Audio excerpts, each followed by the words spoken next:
আসসালামু আলাইকুম ওয়া রাহমাতুল্লাহি ওয়া বারাকাতুহু। তাকাব্বালাল্লাহু মিন্না ওয়া মিনকুম। আল্লাহ তাআলা পবিত্র রমজানের সমস্ত ইবাদতকে, আমার এবং আপনাদের সকলের ইবাদতকে আল্লাহ কবুল করুন। সম্মানিত মুসল্লিয়ানে কেরাম, আপনারা কেমন আছেন সবাই? আজকের এই জামাতে আমি সভাপতি সাহেবের সম্বোধন থেকে বুঝতে পারলাম যে ভাইদের সাথে বোনেরাও শরীক আছেন। আল্লাহ তাআলার দরবারে দোয়া করি, রমজানের প্রথম তারাবি থেকে শুরু করে শেষ ইফতার পর্যন্ত আল্লাহ তাআলা যে 30টা দিন আমাদেরকে মেহেরবানি করে তার নিয়ামত হিসাবে দান করেছিলেন, এই পুরা সময়টা যেন আল্লাহ তাআলার গুলামের মধ্যে আল্লাহ আমাদের নামটা লিখে নেন। গতকালও এই সময়টা আমরা কিন্তু খাওয়া দাওয়া করি নাই, পানাহার করি নাই, কিন্তু আজকে সুন্নাত হিসাবে জামাতে আসার আগেই কিছু কিছু আমরা খেয়ে এসেছি। গতকাল করি নাই, ওইটাও আল্লাহর হুকুম। আর আজকে যেটা করেছি ওইটা নবী করিম সাল্লাল্লাহু আলাইহি ওয়াসাল্লামের সুন্নাত। আমরা মন গড়া কিছু করি নাই। আল্লাহ তাআলার হুকুম পালন করা কোনো বান্দার পক্ষে হুবহু হক আদায় করে অসম্ভব। নবী করিম সাল্লাল্লাহু আলাইহি ওয়াসাল্লাম যাকে আল্লাহ তাআলা নিজেই সার্টিফাই করেছেন, প্রত্যয়ন করেছেন, ঘোষণা দিয়েছেন, ইন্নাকা লাআলা খুলুকিন আযীম, চরিত্রের শ্রেষ্ঠত্বের দিক থেকে নবী করিম সাল্লাল্লাহু আলাইহি সাল্লামের সমান অন্য কাউকে বলা হয়নি। সেই আল্লাহর নবীও প্রতিদিন কমপক্ষে 70 বার আল্লাহর দরবারে ইস্তেগফার করতেন, মাপ চাইতেন। যার আগের পরের গুনাহ মাফের আল্লাহ তাআলা সুসংবাদ দান করেছে, সেই নবী করিম সাল্লাল্লাহু আলাইহি সাল্লামও মাপ চাইতেন। এটা উম্মতের জন্য সবক। কিয়ামত না হওয়া পর্যন্ত এই ধারা উম্মত জারি রাখবে। আল্লাহ ভালো জানেন, রাসূল আকরাম সাল্লাল্লাহু আলাইহি সাল্লাম যদি সেই মাপ নাও চাইতেন, ইস্তেগফার নাও করতেন, তবু আশা করা যায় যে আল্লাহ তাআলা তাকে মর্যাদার সাথেই হাসরের দিন জান্নাত নসিব করতেন।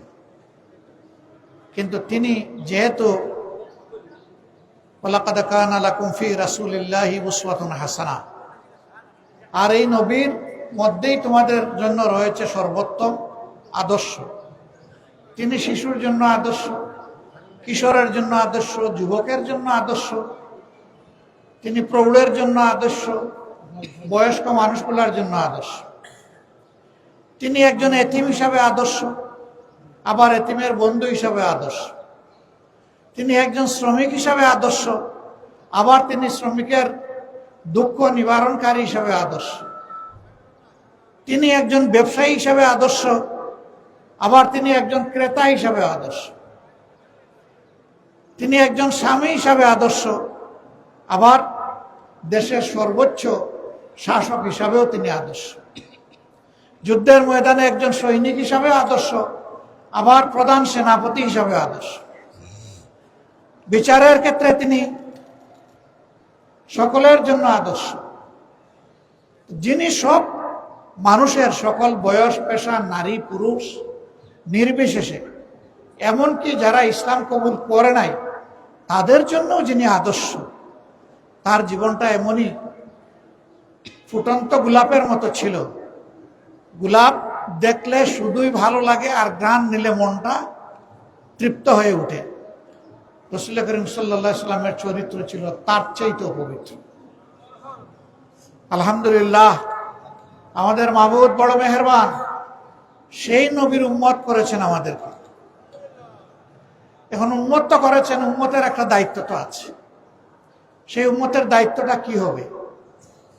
এই জন্য আল্লাহ রাব্বুল আলামিন যুগে যুগে নবী পয়গম্বর যাদেরকে পাঠিয়েছেন, শেষ নবী হিসাবে মুহাম্মদুর রাসূলুল্লাহ সাল্লাল্লাহু আলাইহি সাল্লামকে দুনিয়ার পরিপূর্ণ দায়িত্ব দিয়ে তাকে পাঠিয়েছে।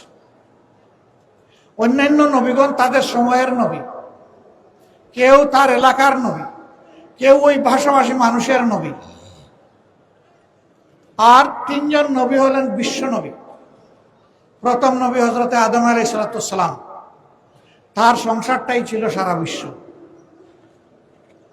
দ্বিতীয় নবী, যাকে দ্বিতীয় আদম বলা হয়, হযরত নূহ আলাইহিস সালাম, তার সময় সব ধ্বংস হয়ে যায়, শুধু কতিপয় আল্লাহর আবেদ এবং আবেদাকে আল্লাহ বাঁচিয়ে নেন।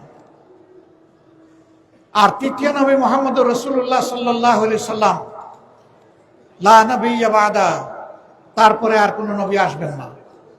যেহেতু তিনি শেষ নবী, আর কোরআন যেহেতু আল্লাহ তাআলার পক্ষ থেকে সর্বশেষ আসমানি বিধান কিতাব, সেই কারণে কিয়ামত পর্যন্ত সমস্ত মানুষের তিনি হচ্ছেন নবী। আমাদের সৌভাগ্য যে আমরা সেই মহান বিশ্ব নবীর উম্মত। আল্লাহ তাআলা তার নবীর মর্যাদাকে সীমাহীন বাড়িয়ে দিন। এই রোজা অনেকগুলা সুসংবাদ নিয়ে এসেছে। এর মাঝে একটা সুসংবাদ,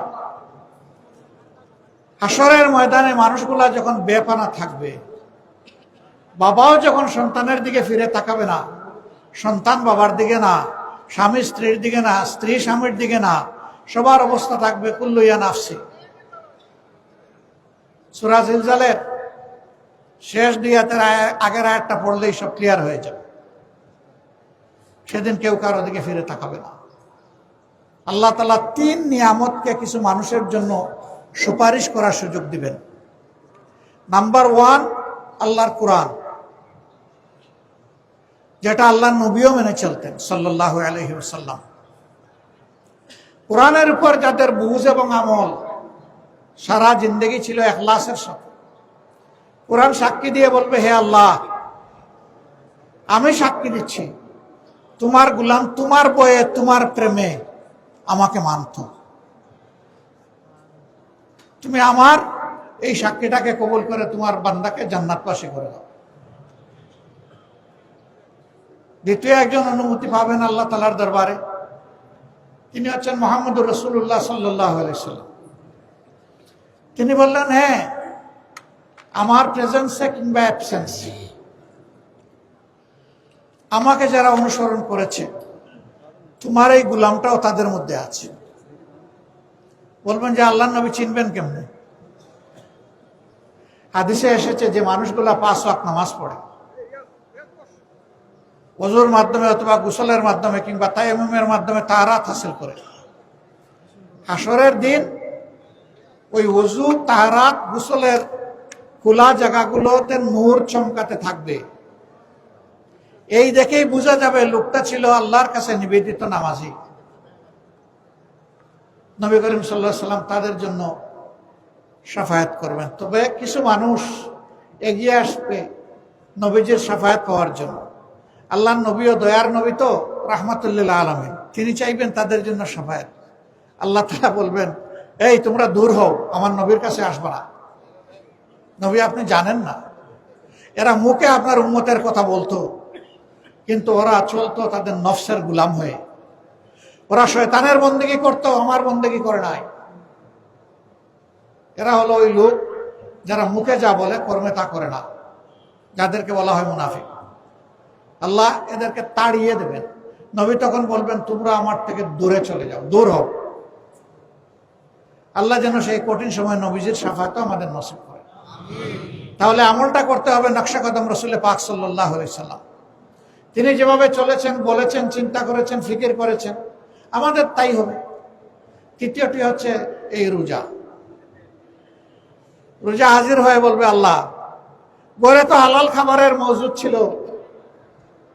স্তূপ ছিল, পানি ছিল, খাবার ছিল, সুন্দরী স্ত্রী ছিল, কিন্তু তোমার ভয়ে এই 3 জিনিস থেকে সে বিরত ছিল। হে আল্লাহ, শুধু তোমার ভয়ে, তোমার একটুখানি ভালোবাসা, তোমার সন্তুষ্টি পাওয়ার আশায়, আজকের এই দিনে তোমার একটু মায়ার দৃষ্টি পাওয়ার আশায়, জাহান্নামের আগুন থেকে বাঁচার আশায়। কারণ তুমি বলেছিলে রমজানের শেষ 10 দিন বান্দাবান্দীদেরকে জাহান্নাম থেকে মুক্তি দেওয়ার দিন। সেই আশায় দ্বিতীয় 10 দিন মাগফিরাতের, প্রথম 10 দিন রহমতের, সেই আশায় সে রোজা পালন করেছে। আল্লাহ, আমি তার পক্ষে সুপারিশ করি, ওর জন্য তুমি জাহান্নামের আগুনকে হারাম করে দাও। আল্লাহ তাআলা যেন ওই 3 নিয়ামতই হাসরের দিন আমাদের সুপারিশকারী হিসেবে কবুল করে। নবীর ঈদগাহে তাদেরকে নিষেধ করেছে আসতে যারা রোজাকে হেলায় ফেলায় নষ্ট করেছে, রাখে নাই। এদের জন্য কোনো ঈদ নাই, ঈদের জামাত নাই। যার রোজা নাই তার আবার কিসের ঈদ আর কিসের ঈদের জামাত? ঈদ তো তার জন্য যে একটা মাস আল্লাহকে ভয় করে রোজা রেখেছে, দিনের বেলা করেছে সিয়াম, রাতের বেলা করেছে কিয়াম। অন্য সময়ে তারাবির লম্বা নামাজ নাই, শেষ রাতে আবার সাহারি নাই, কিন্তু রোজায় আল্লাহ তাআলার গোলাম আর বান্দিরা সব সময় ইবাদতের মধ্যে মশগুল থাকে। এদের জন্য ঈদ, এদের জন্য আল্লাহর নবীর ঈদগাহ। আজকে এই নেক আমল নিয়ে যারা ঈদগাহে এসেছেন, আল্লাহ রাব্বুল আলামিন যতদিন তাদেরকে হায়াত দিবেন, আমি দোয়া করি আল্লাহ আপনাদের সকলকে দীর্ঘ হায়াত দান করুন, আল্লাহ তাআলা উত্তম সেহাত এনায়েত করুন। ততদিন পর্যন্ত আল্লাহ যেন আমাদেরকে মকবুল গোলামের উপরেও রাখেন, হেদায়েতের উপরে রাখেন, কোরআন সুন্নাহর সঙ্গী করে রাখেন, আজীবন আল্লাহ তাআলা তার সন্তুষ্টির উপরে রাখেন। আর যাওয়ার সময় যেন একটা কালাম আল্লাহ তাআলার গায়েব থেকে আমরা শুনতে পাই, এই দুনিয়া যখন ছেড়ে যাব, ইয়া আইয়াতুহান নাফসুল মুতমাইন্না ইরজিই ইলা রাব্বিকি রাদিয়াতাম মারদিয়া ফাদখুলি ফি জান্নাত ফাদখুলি ফি ইবাদি ওয়াদখুলি জান্নাত। আমরা যেন এই কালামটা শুনে শুনে আল্লাহর জান্নাতের উপযুক্ত হয়ে দুনিয়া ছাড়তে পারি, তাহলেই দুনিয়া আসা আমাদের সার্থক ইনশাআল্লাহ। আল্লাহ তাআলা আমাদের উপর রহম করুন, আমাদের 30 দিনের এবং অতীতের ফেলে আসা সারা জিন্দেগির ইবাদতকে আল্লাহ কবুল করুন। এর উসিলায় আমাদের দেশের উপর রহম করুন, শান্তির ফয়সালা নাজিল করুন, হিংসার পরিবেশ দূর করুন, ভালোবাসা এবং ভ্রাতৃত্বের পরিবেশ আল্লাহ পয়দা করে দিন। সারা দুনিয়ায় বিবাদমান যুদ্ধরত দুনিয়াকে আল্লাহ তাআলা আগুন নিভিয়ে দিয়ে শান্তি নাজিল করুন। সুবহানাকাল্লাহুম্মা বিহামদিকা আশহাদু আল্লা ইলাহা ইল্লা আনতা আস্তাগফিরুকা ওয়া আতুবু ইলাইক। আসসালামু আলাইকুম ওয়া রাহমাতুল্লাহি ওয়া বারাকাতুহু।